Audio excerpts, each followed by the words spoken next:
Nagafi Harari Kristos bakka jirtanitti hunduma keessaniif haa baay'atu. Akkam jirtu daawwattoota Kiristiyaan Miidiyaa. Odeessa Kiristiyaanummaa galgala kanaaf isiniif qindeeffannee isin biraan ga'uuf qabannee dhiyaanneerra. Hamma xumura qophii keenyaatti nu wajjin turaan affeerraa keenya. Daawwattoota keenya qophii keenya galgala kanaatiin hojii dinqisiisaa Waaqayyoo karaa ergamaa Taamiraat Taarraqanyiin biyya Afrikaa Ikwaatooriyaal Giiniitti raawwataa jiru jalqaba irratti isin biraan geenya. Biyyi Ikwaatooriyaal Giinii biyya Afrikaa giddu galeessaati.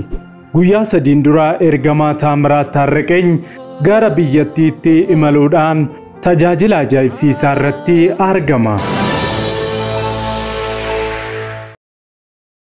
Dr. Abiy Yenimar jecha kana daa'ima xiqqoo tokkotu muummicha ministeera Itoophiyaa Dr. Abiy Ahmedin bakka bashannanaa tibbanaa Dr. Abiy Ahmed eebbisiisan irratti wayita isaan argaman irratti ittiin jette.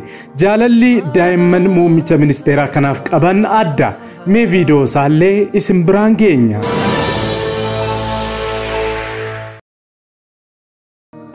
Baale Arsii Shawaa fi Goojjam bulchiinsota arfan kana keessatti oomisha midhaanii baay'ee ta'e argeen jira jechuudhaan namni Waaqayyoo lubi Afrikaa bal'inaa sarkaa bara 1993 macaafa isaanii bara ol kaafamuu Itoophiyaa irratti fuula 54ffaa irratti maxxansan. Yerichi ga'eera fakkaata. Kanallee gabaabinatti waan arganne isin biraan geenya.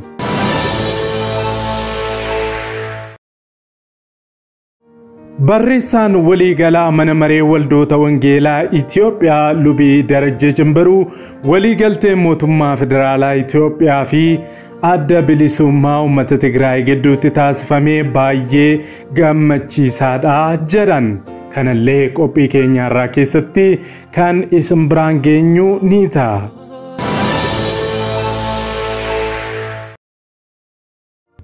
Namni garaan isaa jaalala Yesuusitti rifatee waan biraatti rifachuu hin danda'u. Ergamaan Phaawulos namni tokkollee jaalala Kiristoos irraa adda bahuu hin qabu yeroo jedhu wantoota fokkisoo addunyaa kana keessa jiran hunda eeruun isaa ni yaadatama. Maarree kana wajjin wal qabsiisee namni Waaqayyoo Bishop Daawit Mollaalin ergaa ajaa'ibduu tokko katabeetu jira. Kanallee kan isin biraan geenyu ni ta'a. Waldaa Ifa Fayyinaatti namni waggaa 10 gurri isaa hin dhageenye ergaa kadhannaan taasifamee fi booda wanti ajaa'ibsiisaan ta'eera. Viidiyoon isaa nu dhaqqabeetu jira. Mee taatee ta'e kana tokko jennee hunduma isaa wal wajjin daawwannee walitti adeemnu. Yeroo jalqabaatiif gara chaanaalii Kiristiyaan Miidiyaatti kan dhuftan daawwattoota keenya subscribe gochuudhaan mallattoo bilbilaa sana fuulduratti isiniif dhufu ala tokko gadi tuquu hin dagatina. Kana gochuu keessaniin odeeffannoowwan Kiristiyaanummaa fi biyya keenya laallatan wayita karaa chaanaalii keenya gadi isiniif dhiifaman hunduma dursee akka isin dhaqqabuuf isin gargaara. Yaada keessan koomentii irratti nu qooda. Like share gochuudhaanis guddina chaanaalii keenyaa keessatti gahee keessan ba'a. Akkasuma daawwattoota keenya ergaa keenya wayitaa hordoftanitti koomentiidhaa gaditti jechuudha super chaatii irraan deeggarsa maallaqaa keessanillee guddina chaanaalii Kiristiyaan Miidiyaatiif arjoomuu ni dandeessu isiniin jecha kallattiidhaan gara qophii keenyaatti wal wajjin hadabarru. Waggoota dheeraadhaaf Kiristiyaanonni miidiyaaleettiin sagalee isaanii ibsatan dhabuun rakkataa turaniiru. Bari'uun waan hin oolleef maarree kunoo Kiristiyaan Miidiyaa sagalee nuuf ta'aa jira. Kanaaf miidiyaa haqaa odeeffannoo dhugaadhaaf wayitaawaa YouTube Kiristiyaan Miidiyaa subscribe like share godha. warra sagalee dhabaniif sagalee ni taana. Yesuus fayyisaadha. Nufaa deebi'uu tokkummaan nufaa deebi'uu nufaa deebi'uu jaalallee nufaa deebi'uu nufaa deebi'uu tokkummaan nufaa deebi'uu nufaa deebi'uu jaalallee nufaa deebi'uu. Video kana like gochuudhaan jalqabaa. Dr. Abiy Yenimar jecha kana daa'ima xinnoo tokkotu muummicha ministeera Itoophiyaa Dr. Abiy Ahmedin jedhe bakka bashannanaa Tibbanaa eebbifame irratti. Jaalalli daa'imman muummicha ministeera kanaaf qaban baay'ee addadha. Mee viidiyoo kana daawwannee walitti adeemnu.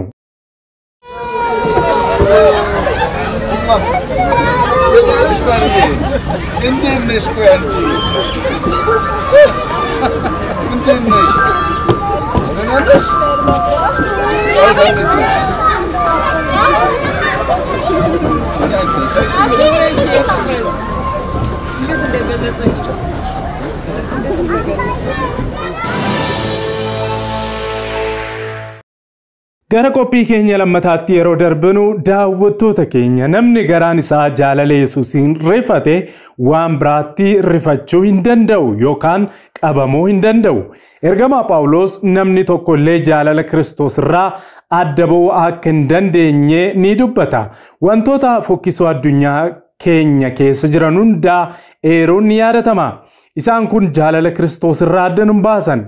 Har'a oduu xiqqoo fi rakkoo xixinnoo waliin kiristaanummaan keenya wal hin dorgomsiifamu.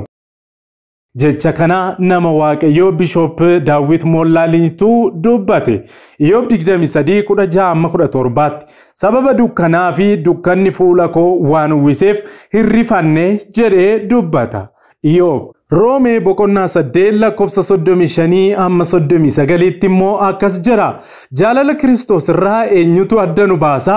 Rakkina moo dhiphina moo ari'atamuu moo beela'uu qullaa ta'uu moo sodaa moo billaadha? Siif jennee guyyaa guutuu ni ajjeefamna. Akkuma caafamee hoolota qalmaatti lakkaa'amne. Kan hundumaa keessatti garuu karaa isa nu jaallatee immoona.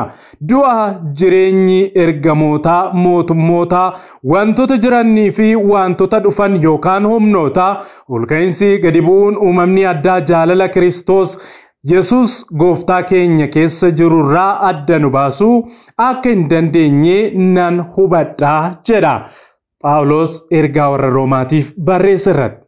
Nama Waaqayyoo Bishop Daawit Mollaaliin gooftaan lafa inni jirutti isa eebbisu. Gara qophii keenya taanutti yeroo darbinu daawwattoota keenya barreessaan waliigalaa mana maree waldoota kiristaanaa Itoophiyaa Lubii Darajjee Jimbaru waliigaltee mootummaa federaalaa Itoophiyaa fi adda bilisa baasaa uummata Tigraay gidduutti taasifameen baay'ee gammanneerra jedhan. Waraana waggoota lamaan darban keessatti dargaggoonni jaarsa biyyaa keessatti gumaacha guddaa gochuu danda'an hedduun ajjeefamaniiru. Hedduun immoo qaama hir'uu ta'aniiru.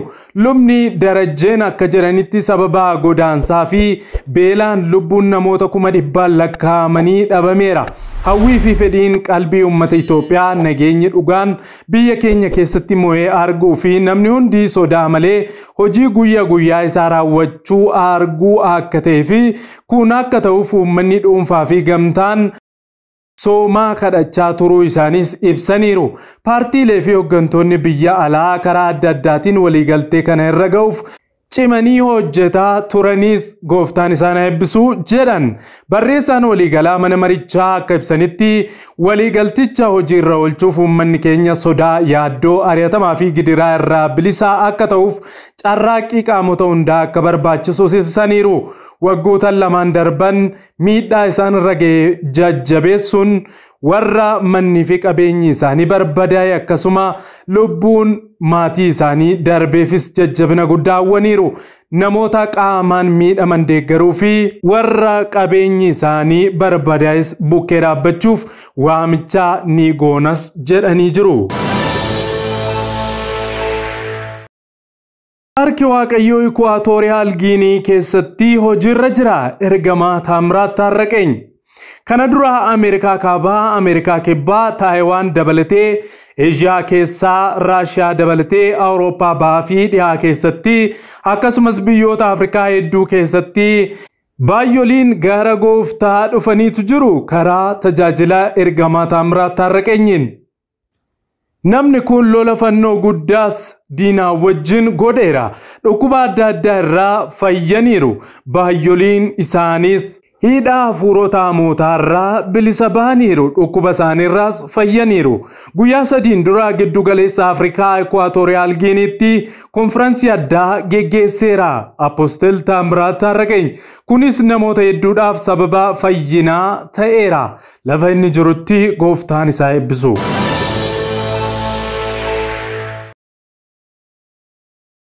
Baalee, Arsii, Shawaa fi Goojjam bulchiinsa arfan kana keessatti oomisha midhaanii baay'atee oomishamuu argeera jedhan lubii Afrikaa bal'inaa sarkaa bara 1993.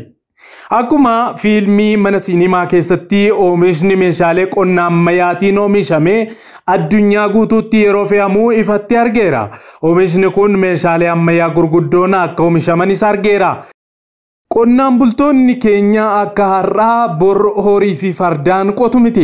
Tiraakteroota gurguddoon asiif achi utuu isaan bobba'anii hojjetanii argeera jechuun macaafa isaanii irratti barreessan. Bara 1993 lubi bal'inaa sarkaa kitaaba isaanii bara ol kaafamuu Itoophiyaa jedhu fuula 54 irratti. Maarree akka suura irratti arginu kana yeroo ammaa kana qonnaan bultoonni biyya keenya akkuma isaan raajummaa isaanii waggoota 20 dura dubbatan hojiirra oolee argina. Faarfannaa 74:14 ati immoo mataa jawwee sanaa caccabsitee uummata Itoophiyaaf nyaata isaanii kennite. Ameen.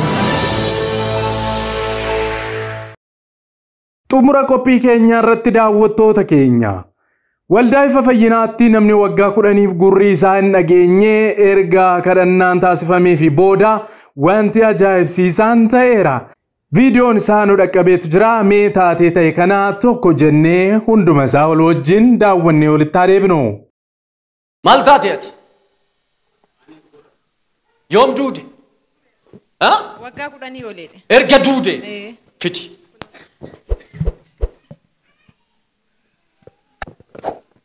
Lora Bashi Katevania. ከ10 ዓመት በላይ ነው ጆሮ መስማት የተሳነው። The mighty God. Jesus name. Thank you Lord Jesus. Banera. Maka Jesus is banera. Banera. He is free.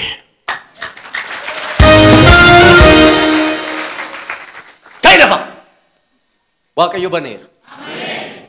Na ilaali. Maqaan kee. Maqaan kee eenyu? Maqaan kee. ንጉሳ መቃን kee. ንጉሳ መቃን kee. ንጉሳ መስማት ችሏል። ክብር ለኢየሱስ ይሁን።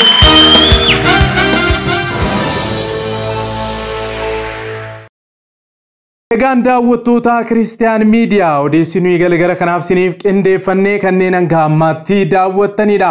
Waan daawwattaniif ulfaadha. Yeroo jalqabaatiif gara chaanaalii keenyaatti kan dhuftan subscribe gochuudhaan mallattoo bilbilaa gadi tuquun dagatina. Akkasuma yaada keessan koomentii irratti nuu qoodaa like share gochuudhaanis guddina chaanaalii keenyaa keessatti gahee keessan ba'uun dagatina.